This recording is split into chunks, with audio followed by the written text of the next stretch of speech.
The OldPreMeds podcast, session number 176.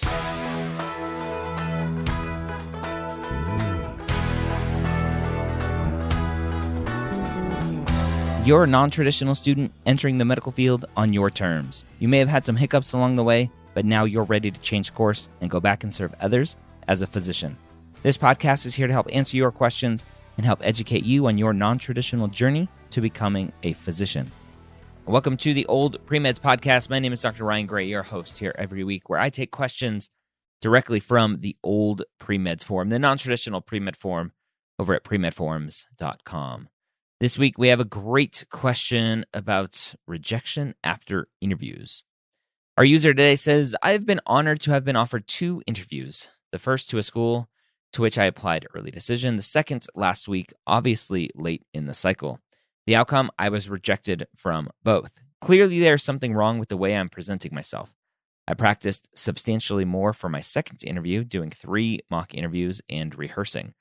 I believe I was warm and friendly, scanning what went wrong, maybe too garrulous, especially as a female interviewing in very, quote, red areas. Maybe each a poor culture fit for me and the school. There was no political commentary or political turn of questions to avoid, with all staff and fellow interviewees at each event. Knowing I will have to reapply, I'm starting my preparation for this journey. I've been listening to all of the Medical School HQ podcasts and understand that closing deficiencies ASAP is ideal, but I should not reapply too early. And frankly, call it poor self-study, but I am somewhat at a loss on where I have gone wrong. The first order of business I can do to improve my overall competitive quality will be retaking the MCAT, taken in September of 2017. It will be expiring soon anyway.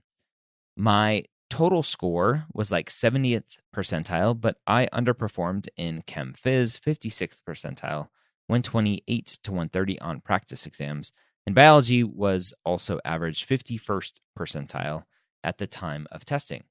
I was deficient in molecular biology and have since studied on my own with friends, taken Coursera, etc., attempting to close these gaps. I've heard from an admissions committee a low biology score is a marker for those who will not perform well on boards. Obviously, I was able to be offered interviews with my rather mediocre score, but to improve overall level of competition for my application, MCAT is certainly an area I believe I am capable of making a possible 10-point improvement. But my more pressing question is how to handle further gaps. I left my career in analytical chemistry in order to fulfill gaining clinical experience, eliminating 70% of my salary, moving home with my mother.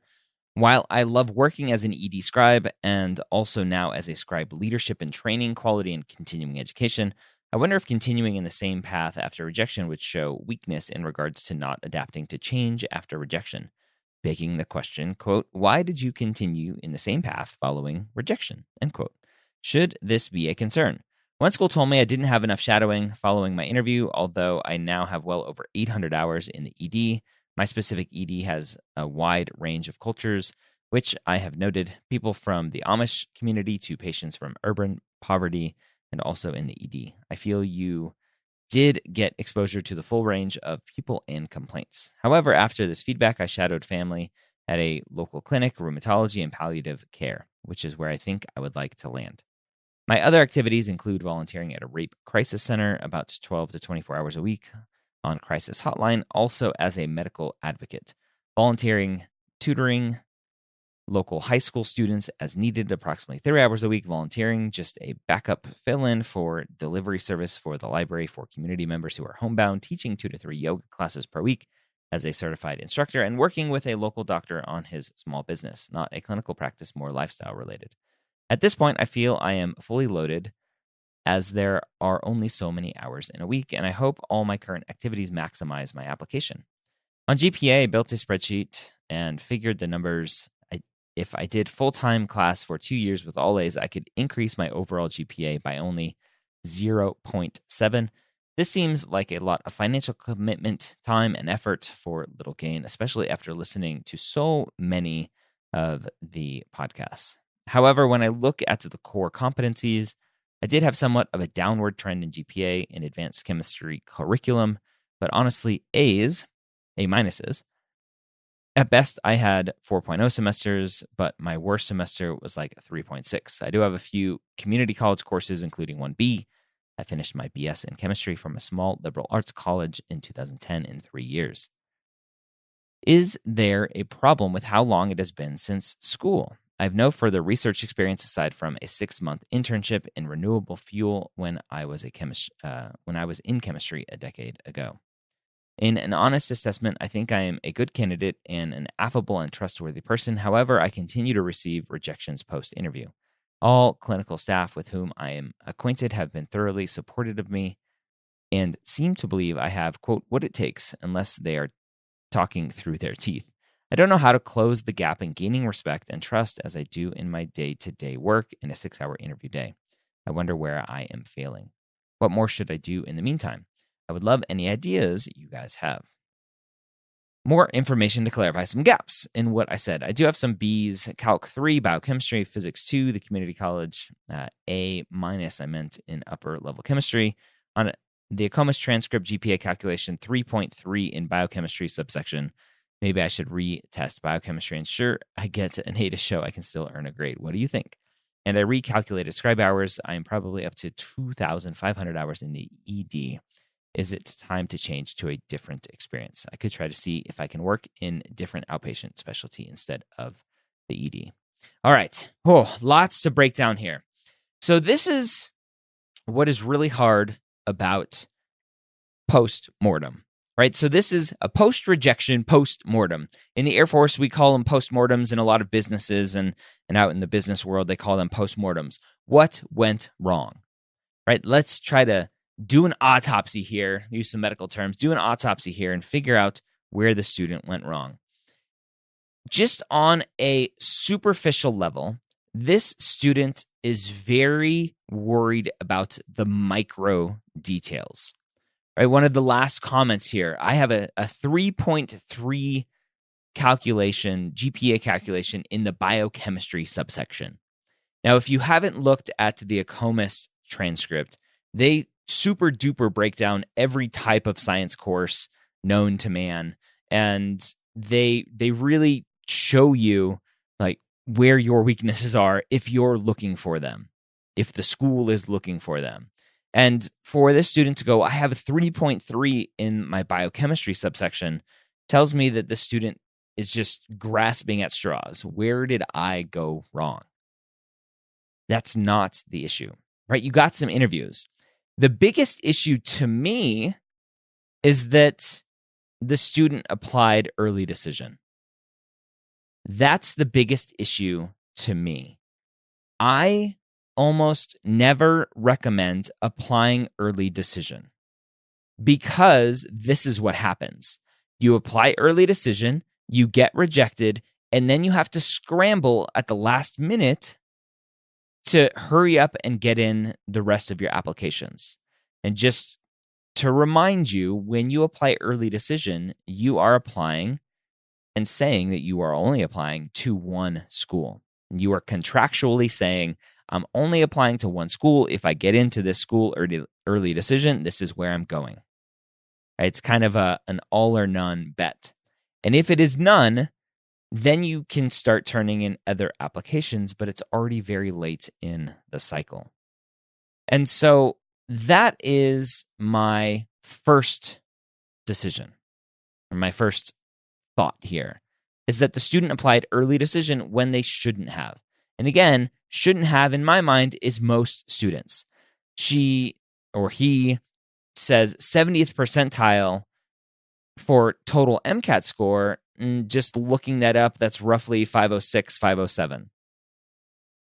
Right? Not an amazing MCAT score, but good enough for a lot of schools if you apply early enough. Early decision, 70th percentile, probably not. A lot of early decision, they're looking for cream of the crop type students. So in my mind, that was mistake number one, applying early decision. Number two, this feedback of not having enough shadowing experience. The student says, well, I was a scribe in the ED for however many hours. Right now, they're up to 2,500 hours. Remember, being a scribe is not shadowing. Being a scribe is clinical experience. It's not shadowing. So that is another thing to think about. Did you kind of mislabel some experiences and confuse some people and really they were like, wait a minute, scribing isn't shadowing and you're missing shadowing. And so, yeah, you need to go and shadow. So that's another big thing. Your experiences look amazing. You're scribing, you're volunteering at a rape crisis center, you're doing a lot of volunteer stuff. That's awesome. Can you do some different type of clinical experience? Scribing is great, but a lot of schools don't like it as sole clinical experience because you're really not doing a ton with the patient, even though obviously that's the definition of clinical experience is actually interacting, quote, smelling the patient, right? Maybe go out and get some hospice experience. The other clinical experience you're getting, I would call it clinical experience, is the Rape Crisis Center, but that's a hotline. So again, you're not technically interacting with the patient in person. You're on the phone with them, which is an amazing experience, but still some schools may look at that and frown at that as clinical experience. The GPA doesn't seem to be an issue, but it is old. And so graduating in 2010 is 9 years ago as we're recording this.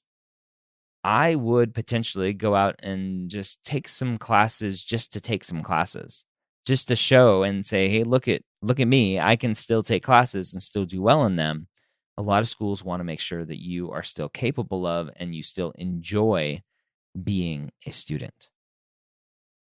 So should you retake the MCAT? Sure. Why not? Do you need to go out and change all your stuff, all of your extracurriculars? Probably not. You're doing a ton of stuff now.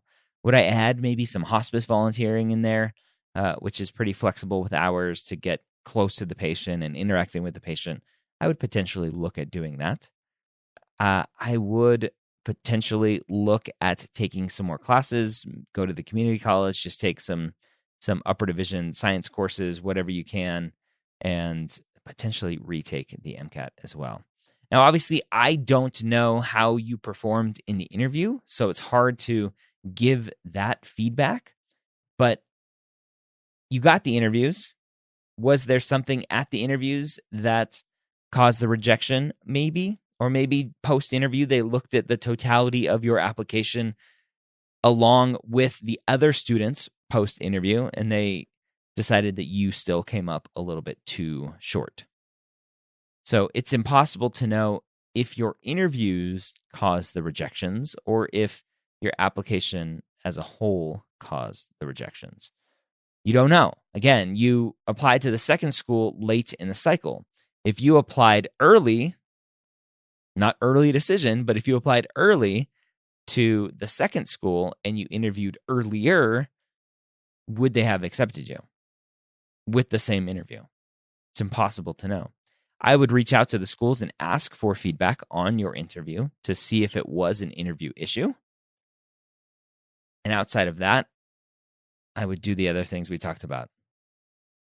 Maybe a little bit different clinical experience, adding that in, the hospice experience, retaking the MCAT, because a higher MCAT is almost never the wrong answer, unless you have a competitive MCAT to begin with, and competitive in my mind is 510 and above.